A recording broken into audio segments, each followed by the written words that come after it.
which you see on this map here between Konya and Ankara, and the overall distance is 212 kilometers, and we have completed the first phase of the project on a 90-kilometer double line, high-speed line, and around Ankara to the entrance to the city on a 4-kilometer conventional line. Altogether, it's 184-kilometer line has been applied with the RailAcoustic system components. It's operational since 2nd of December 2018, and it's successfully operating every day, every moment since then. This is a photo from the Ankara-Konya high-speed line, and the technical spec of this project is mandating the system to be operational on a high-speed train line with the UIC 60, or a conventional line use UIC 52 or UIC 60, and both are quite successfully satisfied in this application. And the broken rail detection system, according to this project technical specifications, need a system to detect broken rails without a train moving. So in other words, there is no need for a train to pass through the faulty segment without a train coming, or before the train coming. System is supposed to detect the damaged railway sections. And the maximum installation intervals are supposed to be 2 kilometers in this project specification, which is sometimes applicable up to 2.2 kilometers, but on average we have in this project installed the components between 1.5 kilometers to 2.2 kilometers, depending on the track geometry. And the real-time monitoring of tracks from a remote control center is required by the project specifications. And in our application, the remote control center is located 120 kilometers away from the track site, and the connection was achieved by along the track fiber optic line. And the data storage and customized reportings are all done by the central command center computer, with all history records for up to 2 years storage inside this hard disk of this system is also part of the system requirements. And this is another slide about the application from the Ankara-Konya high-speed line. This is RASP 100 unit. This is a power supply, signal processing, and fiber optical communication side cabinet along the site. Every 2 kilometers we located one of these cabins. And these are like 100 units which are connected to the rails from the bottom of the rail, and it is physically connected by using bolts. No welds or holes are required to be put on the rails. Because of this application strategy, this system can easily be installed and removed from the rails if required. And the system has been in use under heavy snow. This season has been very hectic, snowy season on the track. The system has been in operation at around minus 18 degrees, the lowest temperature we recorded.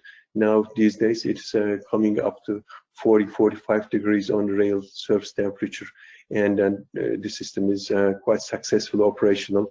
These are on the picture you see the receivers are 100 receivers connected to the rails.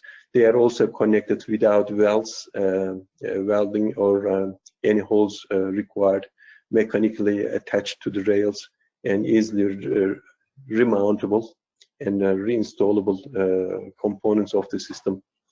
This is a general view of the track connected with RailAcoustic modules on the rails. And there is a 2-kilometer long tunnel in this project on this 90-kilometer double track line, and the tunnel is also covered with RailAcoustic rail-bound components.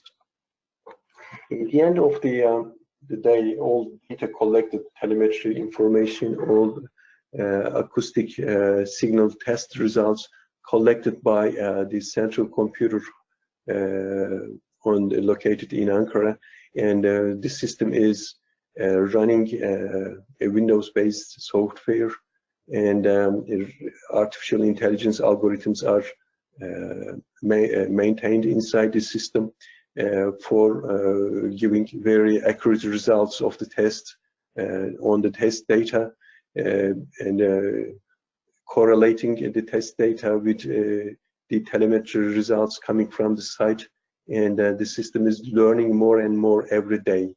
Now we have done a number of tests, and I'll talk to you about those tests, rail fault tests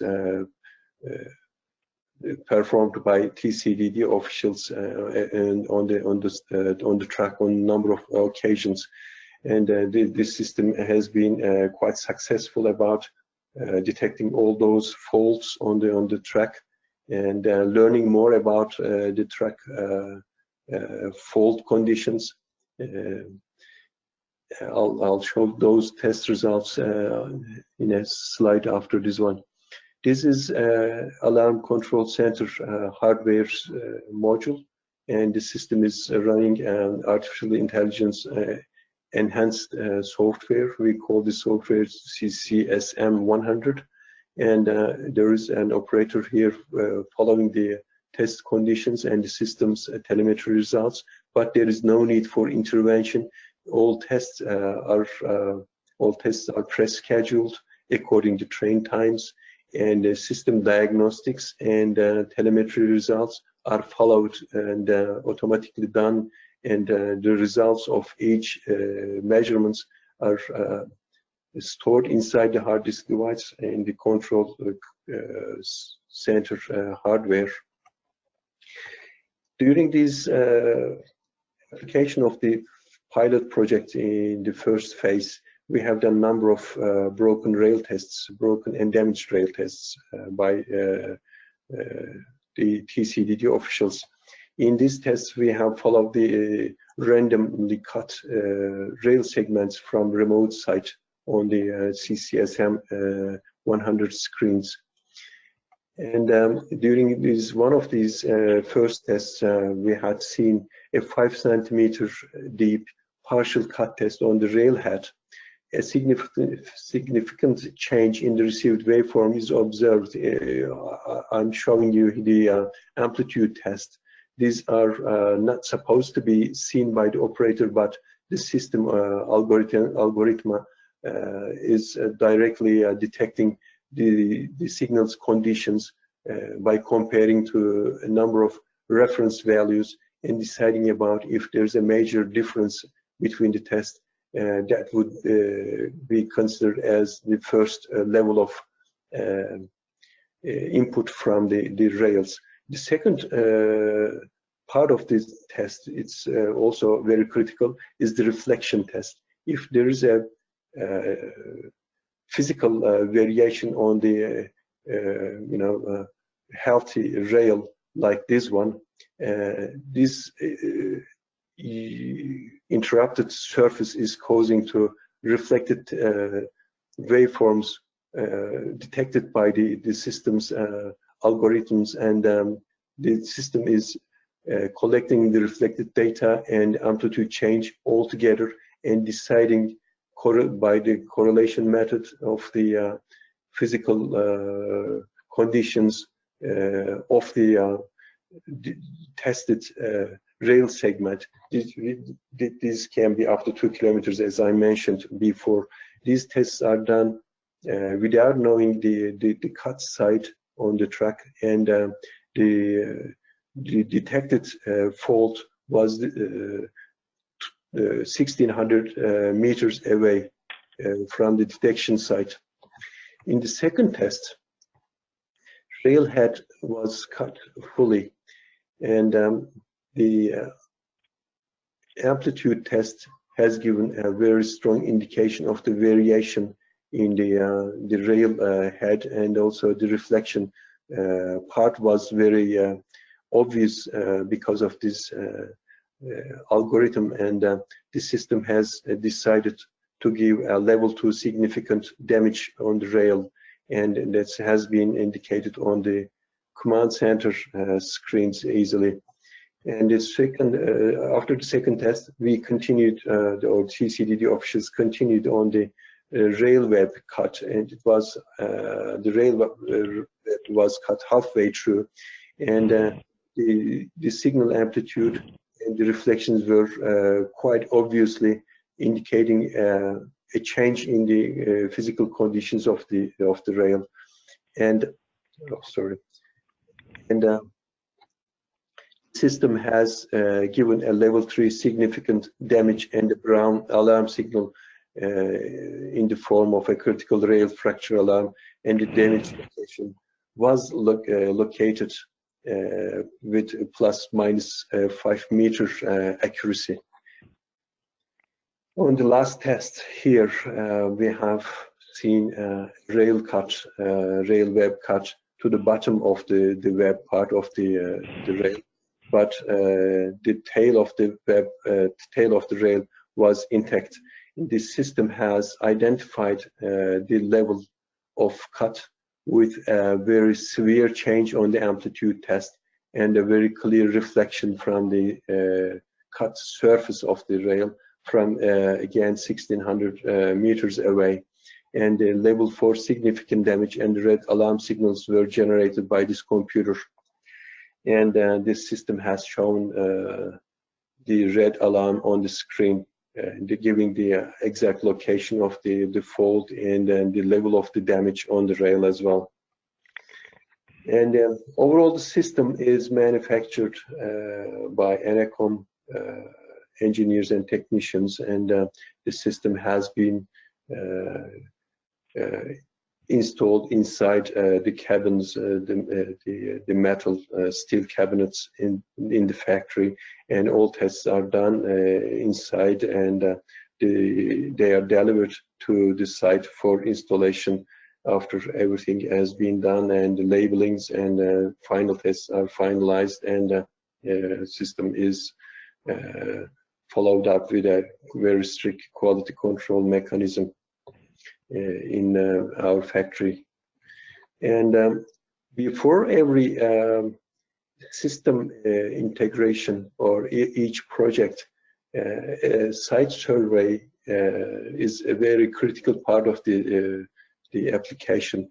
And in these site surveys, our engineers look at the acoustic properties of the system and check out the exact locations for the system components before installation.